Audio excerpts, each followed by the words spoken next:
Really? Well, let's continue to read Joel 2 and get an idea. Joel was talking about, brothers and sisters, the Babylonians coming with that great army. Israel had never seen an army like that, ever.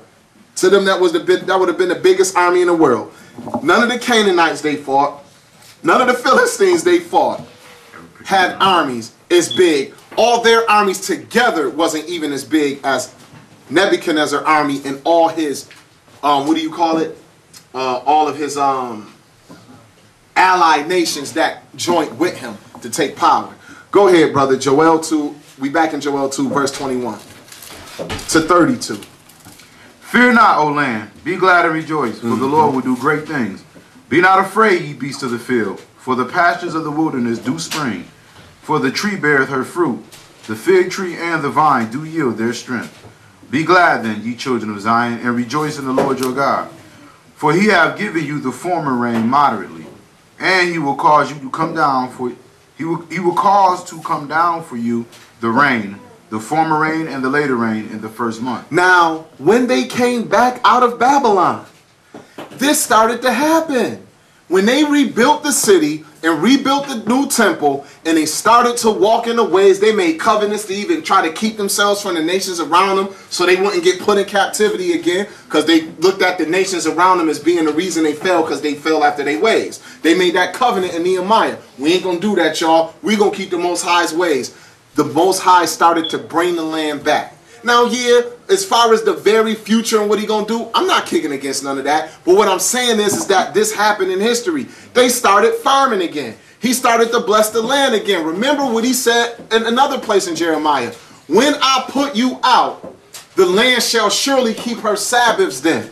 Right. The land kept her Sabbaths for 70 years. After she kept her Sabbaths for 70 years, now the Lord is bringing the former and the latter rain again, because he brought the people back again. And they building up the former desolations. That might not be enough. Continue to read. You don't have to read all of that, brother. We're going to skip down and we're going to skip to verse 28. Now look at this. Why do I say all this happened already? Because after this happens, well, all we just read from verse 1 to there, something happened after that. What happens after that? Go ahead. And it shall come to pass afterward. After what? After all the stuff we just got done reading, something gonna happen. Go ahead. That I will pour out my spirit upon all flesh. Oh. And your sons and your daughters shall prophesy, and your old men shall dream dreams. Your young men shall see visions. And also upon the servants and upon the handmaids in those days will I pour out my spirit. And I will show wonders in the heavens and in the earth, blood and fire and pillars of smoke. The sun shall be turned into darkness, and the moon into blood. Therefore, before the great and terrible day of the Lord come. What? Before the great and terrible day of the Lord come, the sun going to be turned into darkness and the moon into blood. Once again, it didn't say the moon going to be red as blood. You hear a teacher say that, that should send up a red flag to you. The moon shall turn into blood before the great and terrible day of the Lord come. Go ahead. And it shall come to pass that whosoever shall call on the name of the Lord shall be delivered. For in Mount Zion and in Jerusalem shall be deliverance, as the Lord hath said, and it shall be, and in the remnant whom the Lord shall call. How you like that? So after all that we read, y'all, after the Lord done brought this great army against the land and destroyed Zion, and this army coming was called the day of the wrath of the Lord. Then he brings Zion back. Say, don't worry, this ain't going to last forever. I'm going to bring you back. And I'm going to put y'all back in y'all land. And I'm going to bless y'all again. After that, I'm going to bring these signs and pour out my spirit upon all flesh. Can we pretty please go to Acts chapter 2? Because what this is going to do is establish something and tear down something else.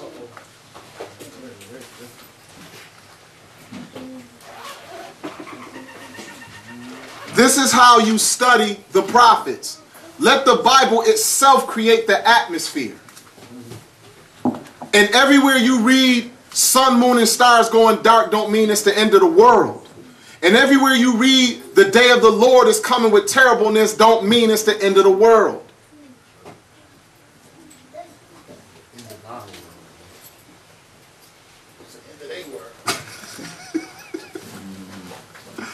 Go ahead, brother. I'm sorry. Acts 2, starting at verse 12. Now look. We all know about this chapter, the whole big Pentecost thing, the fiery tongues, the Holy Spirit come down, and the Most High start to show who he's setting up in order in the earth. I'm starting with this small church right here who are the followers of Mashiach, and they're about to grow. The stone that hit the image in the feet is about to start to grow. But we're not going here for that part in particular. Something got said here. Verse 12. Acts 2, verse 12. So they speaking in tongues, And they were all amazed and were all in doubt, saying one to another, what meaneth this? Others mocking and said, these men are full of new wine. But Peter, standing up with the 11, lifted up his voice and said unto them, ye men of Judea, and all that dwell in Jerusalem, be this known unto you, and hearken unto my words. For these are not drunken, as ye suppose, seeing it is but the 3rd hour of the day. But this is that which was spoken by the prophet Joel. And it shall come to pass in the last days, saith God, I will pour out my spirit upon all flesh, and your sons and your daughters shall prophesy, and your young men shall see visions, and your old men shall dream dreams. And on my servants and on my handmaidens will I pour out in those days of my spirit, and they shall prophesy. And I will show wonders in heaven above, and signs in the earth beneath, blood and fire, and vapors of smoke. The sun shall be turned into darkness, and the moon into blood, before the great and terrible day of the Lord come. And it shall come to pass that whosoever shall call on the name of the Lord shall be saved. Ye men of Israel. Where was it? Deliverance was where, y'all? In Zion. We read in Joel everything that was supposed to happen, right? And then what we saw was the apostle of Christ saying, this thing happening before your eyes. Oh, no, this ain't no drunken stupor or nothing. It's early in the feast. We ain't drunk yet. What's going on is that which is written in Joel chapter 2, verse 28 or something. And afterward, I shall pour out my spirit. So if Peter is telling us what we read in Joel is the afterward, and he's a part of the afterward, what about all that stuff that happened before the afterward? It happened already. And what here is the sun and the darkness and the moon being turned into blood? Brothers and sisters, when the Messiah revealed his truth in the church, that light shined where? In the darkness. And the darkness didn't comprehend the light. And the power of the nations have already began to be shaken, because when that stone hit the image in the feet in Daniel, what did it do? It cracked and it fell. When the stone hit it, not when it's a mountain. It's done already. We just in the process. It's already done. And this is why I understand what the preterists are trying to teach, but they still don't understand it. Because they're not dealing with it according to the Holy Spirit. They're dealing with it according to man's wisdom. And just trying to sound smart. But when Christ established the church, being the chief cornerstone, the kingdoms have already started to fall. The sun has started to turn dark. The moon is turning to blood. The stars are starting to lose their power.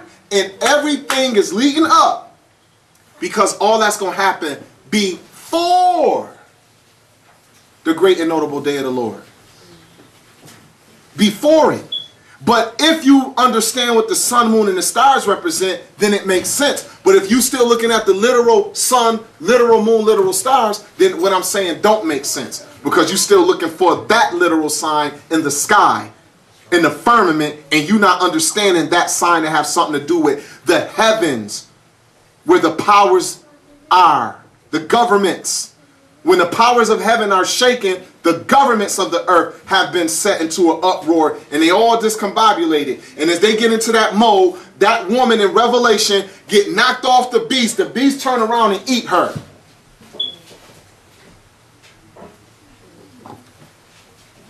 But maybe I done lost my cotton picking mind.